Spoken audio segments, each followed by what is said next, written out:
하나님의 말씀은 역대하 24장 1절에서 14절까지의 말씀입니다. 역대하 24장 1절에서 14절입니다. 역대하 24장 1절에서 14절 우리 한 목소리로 같이 읽겠습니다. 시작. 요아스가 왕위에 오를 때 나이가 7세라 예루살렘에서 40년 동안 다스리니라. 그의 어머니의 이름은 시비아요 브엘세바 사람이더라. 제사장 여호야다가 세상에 사는 모든 날에 요아스가 여호와 보시기에 정직하게 행하였으며 여호야다가 그를 두 아내에게 장가들게 하였더니 자녀를 낳았더라. 그 후에 요아스가 여호와의 전을 보수할 뜻을 두고 제사장들과 레위 사람들을 모으고 그들에게 이르되 너희는 유다 여러 성읍에 가서 모든 이스라엘에게 해마다 너희의 하나님의 전을 수리할 돈을 거두되 그 일을 빨리 하라 하였으나 레위 사람이 빨리 하지 아니한지라.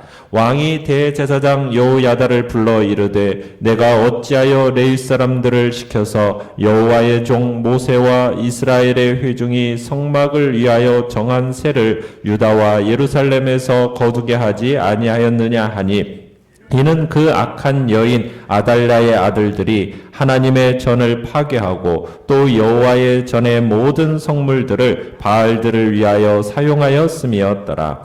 이에 왕이 말하여 한 궤를 만들어 여호와의 전 문 밖에 두게 하고 유다와 예루살렘에 공포하여 하나님의 종 모세가 광야에서 이스라엘에게 정한 세를 여호와께 드리라 하였더니 모든 방백들과 백성들이 기뻐하여 마치기까지 돈을 가져다가 궤에 던지니라. 레위 사람들이 언제든지 궤를 메고 왕의 관리에게 가지고 가서 돈이 많은 것을 보이면 왕의 서기관과 대제사장에게 속한 관원이 와서 그 궤를 쏟고 다시 그곳에 가져다 두었더라. 때때로 이렇게 하여 돈을 많이 거두매 왕과 여호야다가 그 돈을 여호와의 전 감독자에게 주어 석수와 목수를 고용하여 여호와의 전을 보수하며 또 철공과 노쇠공을 고용하여 여호와의 전을 수리하게 하였더니 기술자들이 맡아서 수리하는 공사가 점점 진척되므로 하나님의 전을 이전 모양대로 견고하게 하니라.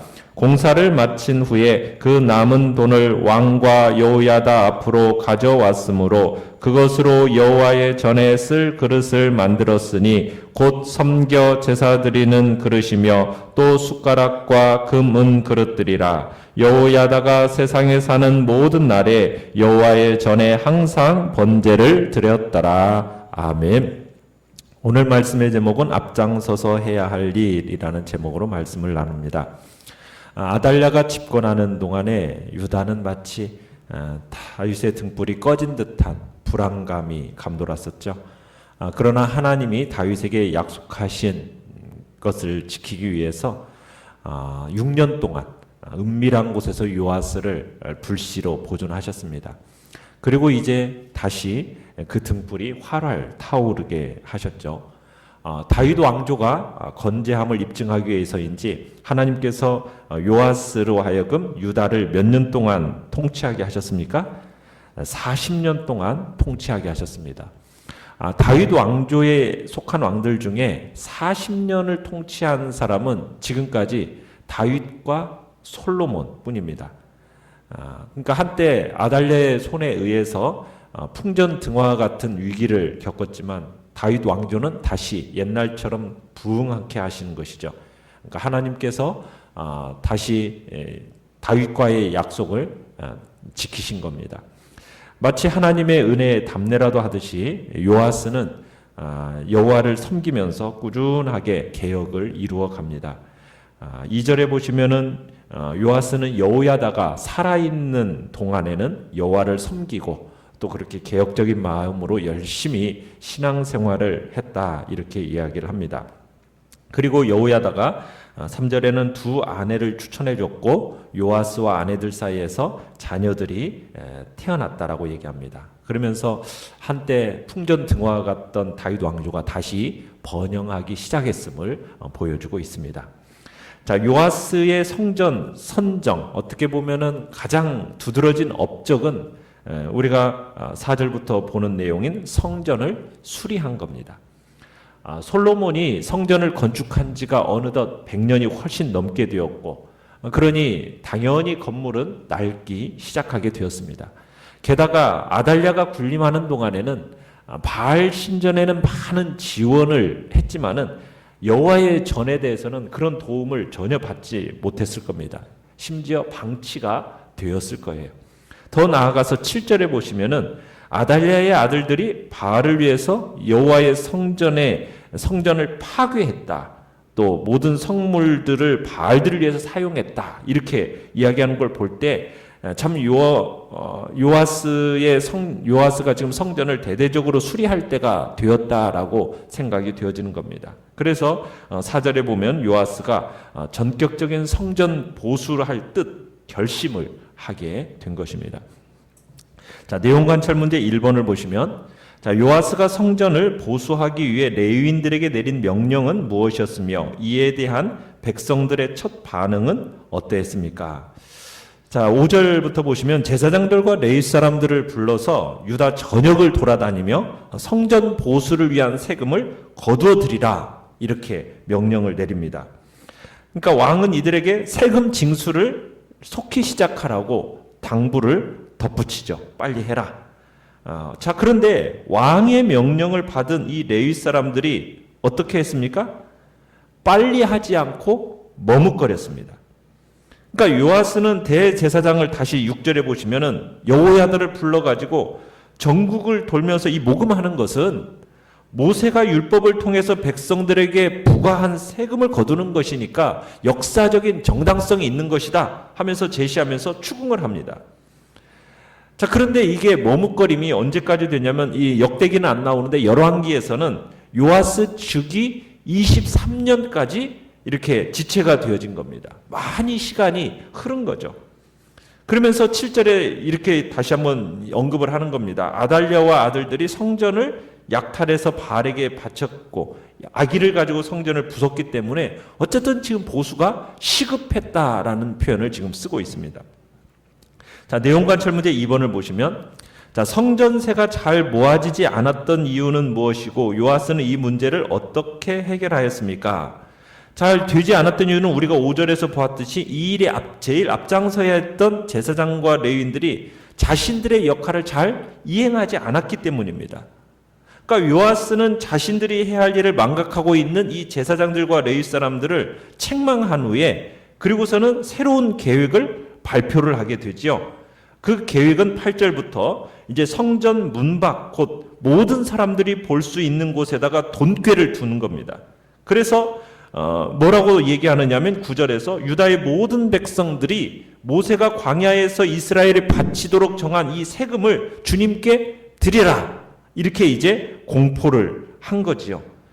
그래서 백성들이 이제는 제사장들이나 레위 사람들을 거치지 않고 직접 헌금함에 돈을 넣도록 하게 된 겁니다. 자, 궤가 그리고 나서 돈이 가득 차면은 어떻게 했습니까? 11절에 가서 보시면은 왕실 서기관과 그 다음에 대제사장에게 속한 관원, 그 사람들이 와서 이제 궤를 쏟고 액수를 계산을 하는 겁니다. 자, 그리고 나면은 이제 12절에 가서 왕과 대제사장이 여기에다가 이 돈을 누구에게 줍니까? 보수 공사를 위해서 책임진 감독관에게 그것을 줍니다. 그럼 그 감독관은 누구를 고용하는 겁니까? 석수와 목수, 기술자들을 고용해서 성전을 수리하도록 합니다. 자, 그리고 나서 이제 기술자들이 그 수리를 맡아서 공사가 점점 진척이 되어져서 이제 전이 이전의 모양대로 견고하게 되었다라고 하면서 이 중간 역할을 하는 감독관에 대한 칭찬을 아끼지 않고 있죠. 자, 보수 공사를 이렇게 완벽하게 마친 이제 14절에 보면 그 감독관들은 남은 돈을 어떻게 하고 있습니까? 왕과 여호야다에게 가져다 주고 또 왕은 그것으로 무엇을 했어요? 성전에 사용하는 그릇들과 기구들을 마련하도록 했습니다. 자, 이렇게 요아스는 고모부이면서 대제사장이었던 여호야다가 살아있는 동안에는 성전이 잘 운영되도록 했습니다. 조카 요아스를 왕으로 세운 이 여호야다가 평생 어떻게 보면 왕의 영적인 스승 역할을 잘 감당했다, 이렇게 볼 수 있겠죠. 자, 연구와 묵상 문제 3번을 보시면요. 왕이 성전 보수를 위한 재원 마련을 레위인에게 일임했을 때와 직접 나섰을 때 어떤 차이가 생겼습니까? 자, 왕이 앞장서서 성전을 보수하려고 하니까 우리가 10절에 보듯이 이 백성과 관리들이 어떻게 했어요? 기뻐하여서, 그죠? 자원함으로 성전을 보수하기에 넉넉할 만큼 많은 헌금을 거두게 됩니다. 그에 비해서 레위인들은 이 재원을 마련하는 일에 한계가 있었다라는 것을 우리는 보게 돼요. 그러니까 레위인의 늘 하던 일은 무엇입니까? 이 사람들은 제사하고 찬양하는 일이 이 사람들의 주 일이었어요. 그런데 이 사람들에게 돈을 거두라고 하니까 그 돈을 거두는 일에 있어서는 한계가 있었다라는 겁니다. 만약 요아스가 처음처럼 이 레위인들에게 그냥 너희들이 책임을 지웠으니까 너희들이 이걸 알아서 해라, 그런 식으로 이렇게 그냥 맡겨놓고 떠넘겨놓고 그러고 있었다 하면 그게 아무리 하나님 앞에 선한 생각이었다 할지라도 이 일이 성공했겠습니까? 이 일은 이루어지지 않았을 겁니다. 실패했을 겁니다. 이것은 마치 뭐와 같은 거냐면 손이 해야 할 일을 발휘하려 한 것과 같다라고 할 수가 있는 거예요. 그러니까 교회 일이라는 것도 그렇습니다. 어떤 특정한 사람들만 하려고 하면은 교회가 제대로 유지되기가 어렵고 발전도 불가능하다라는 거예요. 우리가 이런 예는 예루살렘 초대교회의 신례를 통해서 확인할 수가 있죠. 예루살렘 초대교회는 처음에는 사도들 중심으로 운영이 되었어요. 자, 그런데 이 교회의 운영이라는 것이 성도들의 수가 많지 않을 때는 그렇게 큰 문제가 되지 않았습니다. 그런데 점차 성도들의 수가 늘어나게 되니까 교회에서 문제점들이 불거져 나오기 시작하는 거예요. 그 대표적인 문제가 뭐였습니까? 구제 문제였어요. 구제 문제. 히브리파 유대인들하고 헬라파 유대인들 사이에 갈등이 발생하게 된 겁니다. 그래서 결국 사도들은 이런 문제들이 교회 안에서 발생을 하니까 자기들의 힘만으로는 교회가 정상적인 운영이 불가능하다라는 것을 판단하고 어떤 일을 하게 되죠? 집사를 세우게 되죠. 그리고 집사를 세워서 교회의 전반적인 이 재정적인 부분을 운영을 그들에게 맡깁니다. 그러면서 사도들은 무슨 일만 하게 돼요? 말씀 전파와 기도에만 전념하게 됩니다. 그러면서 교회는 어떻게 됐어요? 더욱 흥왕하여 갈 수 있었다 얘기하고 있어요. 그러니까 교회 안에는 어느 특정한 사람만이 일을 하는 게 아니라는 거예요. 성도들은 연합하여서 함께 봉사하는 가운데 서로 유지 발전되는 것이 교회예요. 유기적인 공동체란 얘기죠. 하나님께서는 교회의 구성원들 각자에게 은사를 주셨습니다. 은사를 주신 이유가 무엇이겠어요? 서로 연합해서 하나님의 일을 하도록 하기 위함입니다. 그러니까 성도들은 어느 한 사람이라도 자기 일에 소홀해서는 안 되는 거예요. 성도 한 사람이 자기 일에 소홀하게 되면 어떤 일이 발생하는 겁니까? 마치 수많은 부품들이 서로 이렇게 연결되어져서 어느 자동차 같은 경우도 이렇게 굴러가는 거 아닙니까?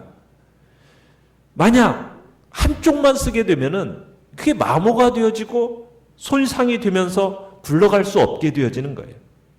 교회 역시 정상적으로 유지되고 발전될 수가 그런 경우에는 없는 겁니다. 한쪽에만 치우치면 안 되는 거예요. 각자가 하나님께서 주신 은사를 따라서 자기에게 맡겨진 책임을 참으로 자기의 위치를 가지고 역할을 잘 감당해 나아가는 것이 그것이 바로 하나님께서 원하시는 뜻이라는 거죠. 그래서 성도 간에 서로 연합하여서 참으로 주의 뜻을 협력하여 이루는 것이 하나님께서 원하시는 뜻이다. 지금 요아스가 어떻게 보면 레위 사람들과 제사장들에게 돈을 거두는 일을 참으로 너희들 보고 하라고 했을 때 제대로 하지 못하는 부분을 요아스가 감당해낼 때 이 일을 제대로 되어졌다라는 것은 그런 하나님께서 참으로 각자에 주신 은사를 따라 일들을 할 때 일이 제대로 돌아간다라는 것을 다시 한번 보게 하는 겁니다. 자, 느낀 점 4번을 보시면 왕이 직접 나설 때 백성들도 기쁨으로 헌신하는 것을 보면서 무엇을 느낍니까? 때때로 제3자의 입장에서 볼 때 하나님의 일에서 이런 부족한 점이 쉽게 보여집니다. 그러니까 3자 입장에서 보면 쉽게 보여져요.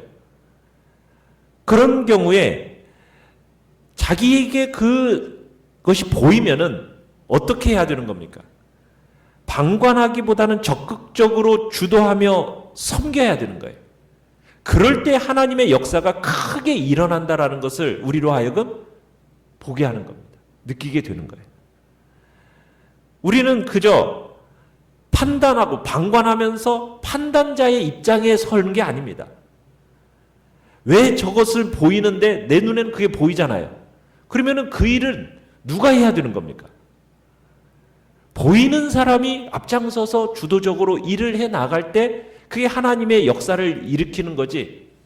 자기 눈에 보이는데 저거 안 한다고 판단하고 방관하고 판단만 하면은 그것은 하나님이 기뻐하시는 일이 아니라는 거예요. 우리는 하나님의 선한 사역에 부름받은 사람들입니다. 우리가 하나님 앞에서 삶을 살아가는 자세가 어떠해야 되는지를 우리로 하여금 점검케 하는 거예요. 하나님의 백성들인 우리는 하나님의 일, 하나님의 뜻, 여러분 이것이 보여지면 나의 유의, 나의 기쁨, 내 뜻보다도 앞세워서 우리는 그 일을 해야 하는 사람들입니다. 바쁘다, 시간 없다, 힘들다 이런 핑계로 우리가 뒤로 물러서서도 안 되고, 그리고는 뒤에 물러서서는 방관하면서 그리고는 자꾸 판단만 한다면 그것은 하나님의 기뻐하심이 아니죠. 이기적인 말, 이기적인 태도, 이건 하나님의 사람이 취해야 할 삶의 자세의 모습이 아니라는 겁니다. 바울 사도는 하나님의 사람이 마땅히 취해야 할 태도를 군사의 비유를 통해서 설명을 했었어요. 디모데후서 2장 4절에서 병사로 복무하는 자는 자기 생활에 얽매이는 자가 하나도 없나니 이는 병사로 모집한 자를 기쁘게 하려 함이라. 그러니까 하나님의 사람은 군인과 같이 자기 생활에 얽매이는 것이 아니라 누구를 기쁘시게 하기 위해서 일하는 사람입니까? 하나님을 기쁘시게 하는 사람이라는 거예요. 나보다도 하나님을 기쁘시게 하고 자기 일보다 하나님의 역사를 앞세우는 사람, 이게 바로 우리 성도들이 예외 없이 취해야 할 삶의 자세라는 거죠. 하나님의 나라의 유익을 위해서라면 기꺼이 나 자신을 희생을 감수하면서 주의 뜻을 먼저 구하고 무엇보다도 하나님의 일을 앞세우는 일에 예외 없이 서는 자가 되는 것이 참으로 우리의 마땅한 자세라는 겁니다. 우리의 눈에 보이면은 방관하고 판단하는 자가 아니라 내가 그 일에 주도적으로 앞장서서 그 일을 감당하는 자로 서는 것이 하나님께서 우리를 향한 뜻이라는 것을 다시 한번 확인하고 주님 앞에 우리 자신을 드려가시길 바랍니다. 결단과 적용 5번을 보시면 나는 하나님의 일을 방관하면서 판단만 하고 있는 사람은 아닙니까? 교회에서 행할 일들 중에 내가 주도적으로 감당해야 할 일은 무엇인지 생각해보고 실천에 옮깁시다. 오늘의 기도 같이 읽겠습니다. 시작. 교회 사역에 자원하는 마음을 주시고 주님의 마음에 귀를 기울이는 지혜를 주소서. 아멘. 말씀을 생각하면서 기도하시고요. 연약한 우리의 지체들을 위해서 기도해 주시고 주께서 이 코로나 상황 속에서 또 2.5단계로 인하여 많은 또 고통이 또 주의 백성들과 이 나라에 찾아오고 있는데 이것을 감당해낼 수 있도록 은총과 자비를 베풀어 달라고, 코로나 상황이 속히 잠잠해질 수 있는 은혜를 달라고 주여 우리 세 번 부르짖으면서 합심해서 기도하겠습니다.